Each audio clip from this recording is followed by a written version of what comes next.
Hello மக்களே, welcome to SPC file YouTube channel. நீங்கள் பார்க்க போகிறது இன்னைக்கு ஆஹா தமிழ் ஓடிடியில் ரிலீஸ் ஆன பயோஸ்கோப் அப்படிங்கிற தமிழ் படத்தோட ரிவ்யூ தான் பார்க்க போகிறீங்க. இந்த படத்தை இயக்கி நடிச்சிருக்காரு சங்ககிரி ராஜ்குமார். இப்போ இந்த படத்தோட ரிவ்யூக்கு போகிறதுக்கு முன்னாடி இந்த சேனல் இப்போ தான் ஃபஸ்ட் டைம் பாருங்க, சப்ஸ்கிரைப் பண்ணி சப்போர்ட் பண்ணுங்கள். வாங்கி இப்போ மூவிக்குள்ளே போகலாம். படத்தோட கதையை பொறுத்த வரைக்கும் இந்த படத்தோட கேப்ஷனே இந்த ஸ்டோரி ஆஃப் த ஸ்டோரி, அதாவது ஒரு படம் எடுக்கிறதுக்கு எப்படி எடுத்தாங்க அப்படின்னு காட்டுறது இன்னொரு படம். இந்த இன்னொரு படம் தான் இந்த படம் பயோஸ்கோப். இது கொஞ்சம் கன்ஃபியூசிங்காக இருக்கும். ஏன்னா 2011 வெங்காயம் அப்படிங்கிற ஒரு படத்தை இதே டைரக்டர் எடுத்திருக்காரு. அந்த படம் எடுக்க எவ்வளவு கஷ்டப்பட்டிருக்காரு, ரிலீஸ் பண்றதுக்கு அவ்வளவு கஷ்டப்பட்டிருக்காரு. அந்த டைம்ல டைரக்டர் சேரன் அவருக்கு கை கொடுக்கிறாரு. அந்த சக்சஸ் ஆனதுக்கு அப்புறமும் சில பிரச்சனைகளை ஃபேஸ் பண்றாரு. இது எல்லாமே இன்னொரு டாக்குமெண்ட்ரி படம் மாதிரி எடுத்திருக்காங்க. அதுதான் இந்த படம் பயோஸ்கோப். இந்த ரெண்டு படங்கள்லயும் அவங்க சொல்ல வர்றது என்ன அப்படின்னா, மக்கள் மூட நம்பிக்கையில ரொம்ப மூழ்கி போயிருக்காங்க. அதனால பல உயிர் பலிகள் கூட நடக்குது. நிறைய ஜோசியக்காரங்க சாமியார் சொல்றாங்க அப்படின்னு சொல்லி வீட்டுல இருக்கிற பசங்களே அவங்க அப்பாவே நரபலி கொடுக்கிற சிச்சுவேஷன்லாம் நடந்திருக்குது.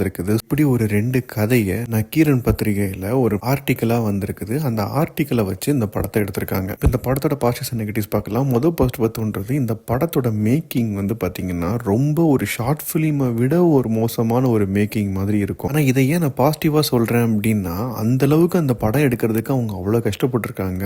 ஆடு வீடு எல்லாமே வித்து ஒரு படம் எடுத்திருக்காங்க. அதுவும் ஒரு ஸ்ட்ராங்கான சப்ஜெக்ட். அந்த ஸ்ட்ராங்கான சப்ஜெக்ட் எப்படி வந்ததுன்னா, அவங்க குடும்பத்துல இருக்கிற ஒருத்தங்களுக்கே அது நடந்திருக்கும். இந்த படத்துல டைலாக்ஸ் எல்லாமே ரொம்பவே சூப்பரா இருந்தது. குறிப்பா கிளைமேக்ஸ் அப்போ ரெண்டு பசங்க ஜோசியக்காரங்க சாமியார் எல்லாமே லெஃப்ட் அண்ட் ரைட் வாங்கியிருப்பாங்க டைலாக்ஸ் மூலமா. அது ரொம்பவே சூப்பரா இருந்தது. அதே மாதிரி இந்த படங்கள்ல நடிக்கிற கேரக்டர்ஸ் எல்லாமே அந்த கிராமத்துல நிஜமான கேரக்டர்ஸ் தான் அப்படி நடிக்க வச்சிருக்காங்க. அவங்க நடிக்க வைக்கிறதுக்காக அவங்க என்னென்ன கஷ்டப்பட்டிருக்காங்க அப்படிங்கறத அழகா காட்டியிருக்காங்க. ஸோ அது எல்லாமே ரொம்ப காமெடியா இருந்தது. அதே மாதிரி ஒரு ஸ்ட்ராங் மெசேஜை மக்கள்கிட்ட கொண்டு சேர்க்கணும் அப்படின்னு சொல்லி ஒரு கலைஞன் எவ்வளவுலாம் கஷ்டப்படுறான் அப்படிங்கிற ஆங்கிளையும் காட்டியிருக்காங்க. அதே மாதிரி இந்த மாதிரி சின்ன சின்ன படங்கள், நிறைய படங்கள் நல்லா இருந்தாலும் பெருசா அந்த பப்ளிசிட்டி இல்லாம, பெரிய ஆர்டிஸ்ட்லாம் இல்லாம இந்த படங்கள்லாம் காணாம போயிடுது. அந்த டைம்ல இந்த மாதிரி பெரிய டைரக்டர்ஸ் பார்த்து ஒரு ட்வீட் போடுறதுனாலயோ ஒரு ஃபங்க்ஷன்ல பேசுறதுனாலயோ அந்த படம் பெரிய லெவல்ல பூஸ்ட் ஆகுது. ஸோ அந்த மாதிரி நிறைய விஷயங்களை இந்த படத்துல அழகா சொல்லியிருக்காங்க. பெர்ஃபார்மன்ஸை பொறுத்த வரைக்கும் ஒரு பார்ட்டி கேரக்டர் சூப்பரா பெர்ஃபார்ம் பண்ணியிருந்தாங்க. ஸோ அவங்க தான் இந்த நீயா நானா கோபிநாத் ஒரு ரியல் ஈவெண்ட்டே நடத்திருப்பாரு. ஸோ அந்த ஈவெண்ட்லையும் அந்த பாட்டி பேசியிருப்பாங்க. அதுவும் ரொம்பவே நல்லா இருந்தது. அதே மாதிரி கூட நடிச்ச எல்லாருமே